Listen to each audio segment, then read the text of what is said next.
मुंबई उच्च न्यायालयामध्ये पेनड्राईव्ह बॉम्बच्या माध्यमातून मोठा दावा समोर आलाय।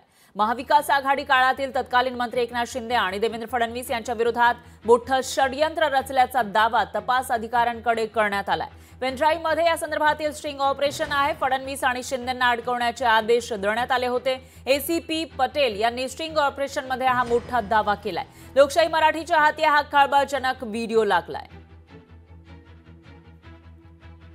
तर महाविकास आघाडीच्या काळामध्ये शिंदे हे मूळ शिवसेनेमध्ये होते आणि त्याचबरोबर ते मंत्री सुद्धा होते, पण त्याच वेळेला फडणवीस हे विरोधी पक्ष नेते होते आणि या दोघांना अडकवण्यासाठी हा दावा स्टिंग ऑपरेशनमध्ये करण्यात आला आहे। त्यावेळेला अडकवण्यासाठी दबाव होता असं त्या ठिकाणी ते म्हणतात। मग यावर एसीपी पटेल यांनी हा मोठा आरोप केलाय।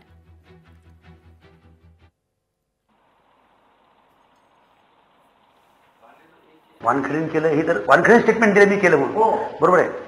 तर मला एक सांगा, मला काय घेतलं गेलं, माझं काय दोष होता मला अजून समजत नाही। तुम्ही मला झोप येत नाही, मला काय माझं दोष होता। अहो साहेब, मी शरद पवार साहेबांना भेटलो, तुम्हाला सांगतो, ते म्हणजे काय नाही, त्यांनी डीजी साहेबांना बोलवलं, सगळं सांगितलं। काय पॉलिटिकल ह्याच्यात काय होतं, पॉलिटिकल गेम काय होतं, पॉलिटिकल गेम आपल्याला माहिती तुम्हाला ना, त्यांनी मला प्रेस कॉन्फरन्स घ्यायला सांगितली होती। फडणवीस साहेबांचं नाव घ्या, एकनाथ शिंदे साहेबांचं नाव घ्या, ह्यांचं घ्या, त्यांचं घ्या, नाही एकनाथ शिंदेचं नाही, नाही एकनाथ शिंदे साहेब काय होतं, ते ऑर्डर होती ना 663 ची एक, ती त्यांच्याबद्दल तुमच्या मनामध्ये काही नाही, झोप येत होत मला विचारा, परंतु त्याच्यामध्ये आपला विषय काही नाही आहे साहेब। माझा कोणतरी परत बदनामी करायचा।